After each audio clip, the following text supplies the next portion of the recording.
Khutbah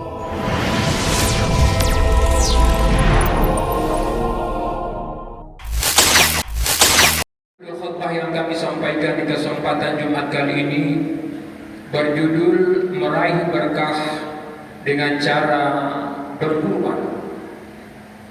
Ma'asyiral muslimin jamaah rahimakumullah. Alhamdulillahirabbil alamin.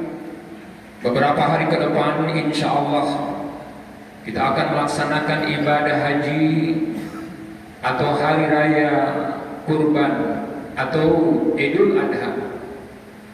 Kita berdoa kepada Allah Subhanahu wa taala semoga kurban kita diterima oleh Allah Subhanahu wa taala. Ma'asyiral muslimin jamaah rahimakumullah. Sebelum kita memasuki Idul Adha, ulama sampaikan ada 3 hal yang harus kita lakukan. Yang pertama, hendaklah bagi kita mensyukuri nikmat Allah. Karena sesungguhnya berkurban adalah merupakan nikmat yang besar dari Allah Subhanahu wa taala. Dengan berkurban, maka Allah memberikan jalan dan kesempatan kepada kita untuk menghamba kepadanya. Dengan berkurban, Allah memberikan kesempatan kepada kita untuk beramal kepadanya. Dengan berkurban, Allah Subhanahu wa taala memberikan kesempatan kepada kita untuk meraih rahmatnya. Kurban adalah merupakan sarana di dalam rangka ukhuwah Islamiyah, ukhuwah imaniyah, ukhuwah ubudiyah. Kurban akan menyebabkan kita mengenal anak-anak yatim, orang-orang miskin, orang-orang fakir, orang-orang jompo. Dengan berkurban kita akan saling berbagi, dan dengan berkurban kita akan membersihkan diri kita, bahkan harta benda yang kita miliki. Dan itulah yang disampaikan dalam Al-Qur'anul Karim, khudh min amwalihim shadaqatan tutahhiruhum wa tuzakkihim biha. Ambillah sebahagian daripada harta mereka untuk mensucikan diri mereka. Berapa banyak orang-orang yang mempunyai harta benda, punya rumah megah dan mewah, punya mobil yang mahal, punya koleksi mobil mewah, punya koleksi motor-motor mewah, punya deposito di bank 7 turunan tidak habis, punya tanah berhektar-hektar, kebun berhektar-hektar, saham di sana, saham di sini, proyek di sana, proyek di sini, tender di sana, tender di sini, kos-kosan di sana, kos-kosan di sini, tapi mereka tidak mampu berkurban. Berapa banyak orang-orang yang diberikan jabatan, kedudukan, pangkat oleh Allah, dimuliakan, dihormati dan dihargai. Andaikan ada acara pemerintahan, maka mereka pasti mendapatkan undangan untuk menghadirinya, dan mereka mendapatkan tempat di depan sebagai penghormatan kepada mereka, tapi mereka tidak berkurban.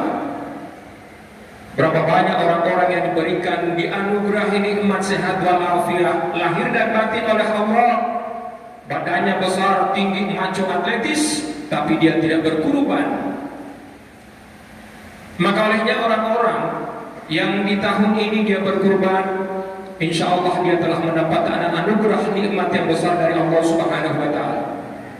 Oleh karena nikmat berkurban adalah merupakan nikmat yang besar, maka tugas kita adalah menjaga dan mengikat nikmat tersebut dengan ikatan yang paling kuat yang bernama syukur. Sebagaimana disabdakan oleh Nabi sallallahu alaihi wasallam, "Man lam yashkuri ni'ama faqad ta'arrada lizaliha." Barang siapa yang tidak mensyukuri nikmat Allah, maka berarti dia telah mempersiapkan dirinya kehilangan nikmat itu. Wa man syakaraha faqad qayadaha biqaliha. Dan barang siapa yang mensyukuri nikmat Allah, maka berarti dia telah mengikat nikmat tersebut dengan ikatan yang paling kuat yang bernama syukur. Ma'asyiral muslimin jamaah rahimakumullah. Adapun persiapan yang kedua sebelum memasuki Idul Adha adalah persiapan iman. Orang yang hendak berkurban hendaklah bertopang kurbannya kepada keimanan kepada Allah Subhanahu wa taala. Karena iman adalah syarat hidup. Seseorang tidak dapat dikatakan hidup andaikan dia tidak beriman kepada Allah. Meskipun dia makan, meskipun dia berinteraksi, meskipun dia mencari nafkah, dan dia berbincang-bincang hidup, tapi andaikan dia tidak beriman kepada Allah, Al-Quranul Karim menganggapnya sudah mati dan tidak hidup. Disampaikan dalam Al-Quranul Karim, awaman kana mayitan fa ahyainahu wa ja'alna lahu nuran yamshi bihi fin nas. Orang-orang yang sudah mati, fa ahyainahu, dan kemudian kami hidupkan dia, wa ja'alna lahu nuran, dan kemudian kami tempatkan iman ke dalam dadanya, yamshi bihi fin nas, dengan iman tersebut dia berjalan di depan manusia. Maka iman adalah merupakan syarat hidup. Satu keluarga jumlahnya 10 orang, satu di antara 10 orang itu tidak beriman kepada Allah, maka berarti satu keluarga itu sedang berduka, karena satu di antara keluarganya sudah mati meskipun dia hidup. Satu keluarga terdiri dari 10 orang dan semuanya tidak beriman kepada Allah, maka berarti satu keluarga itu dalam keadaan mati. Sehingga pantas dan patut kepadanya kita mengucapkan kalimat istirja, inna lillahi wa inna ilaihi raji'un. Demikian juga jamaah sekalian dengan kurban yang hendak kita kurbankan, sapi, kambing, hewan yang kita sembelih, andaikan tidak bertopang pada iman, maka dianggap sembelihan tersebut dalam keadaan mati dan tidak hidup, sehingga ditolak oleh Allah Subhanahu wa Ta'ala. Bukankah amal yang bertopang pada iman menyebabkan menghidupkan manusia di kehidupan dunia ini? Allah Subhanahu wa Ta'ala sampaikan dalam Al-Qur'an Karim, man amila amalan sholihan min dzakarin aw untha wa huwa mu'min falanuhyiyannahu hayatan thayyibatan. Barang siapa yang beramalan soleh, laki maupun perempuan, wa huwa mu'min, dan dia beriman kepada Allah, falanuhyiyannahu hayatan thayyibatan, maka nantinya Allah Subhanahu wa Ta'ala akan memberikan kehidupan yang baik kepadanya di dunia dan akhirat. Ma'asyiral muslimin jamaah Jumat rahimakumullah.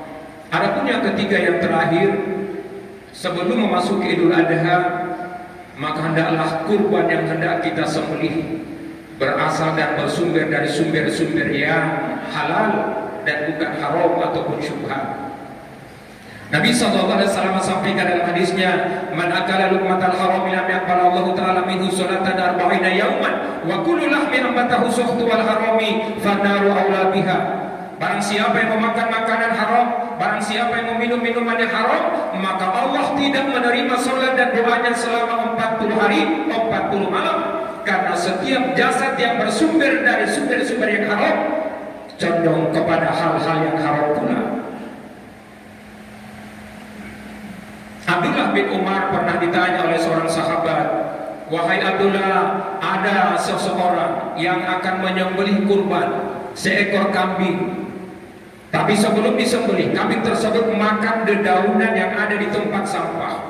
Namun makanannya tersebut telah terkontaminasi oleh najis manusia. Bagaimana hukumnya dengan hewan sembelihan tersebut? Kata Abdullah bin Umar, amsiku bi thalathati ayam, maka kurunglah kambing itu selama 3 hari berturut-turut, wa imhu ta'ama thayyibatan, dan kemudian beri makan dia selama 3 hari berturut-turut dengan makanan yang baik, dan kemudian sembelihlah. Baginda Nabi SAW juga menyampaikan, man akala luqmatal haram, barang siapa yang memakan makanan yang haram, maka jasadnya, tubuhnya akan bermaksiat kepada Allah Subhanahu wa Ta'ala. Tangannya menjamah yang bukan hak, kakinya berpijak di tempat yang haram, telinganya menyimak senandung lagu yang membangkitkan birahi, matanya memandang pornografi, mulutnya menggunjing, mencemooh, merendahkan, menghina. Dan ini semua bersumber dari makanan dan minuman yang haram. Kita berdoa kepada Allah Subhanahu wa Ta'ala, semoga kurban kita di tahun ini diterima di jalan Allah Subhanahu wa Ta'ala. Amin ya rabbal alamin. Barakallahu lakum fil Qur'anil Karim wa nafa'ani wa iyyakum bima fihi minal ayati wa dzikril hakim wa taqabbal minni wa minkum tilawatahu innahu huwas samiul alim. Aqulu qouli hadza wastaghfiruhu innahu huwal ghafurur rahim.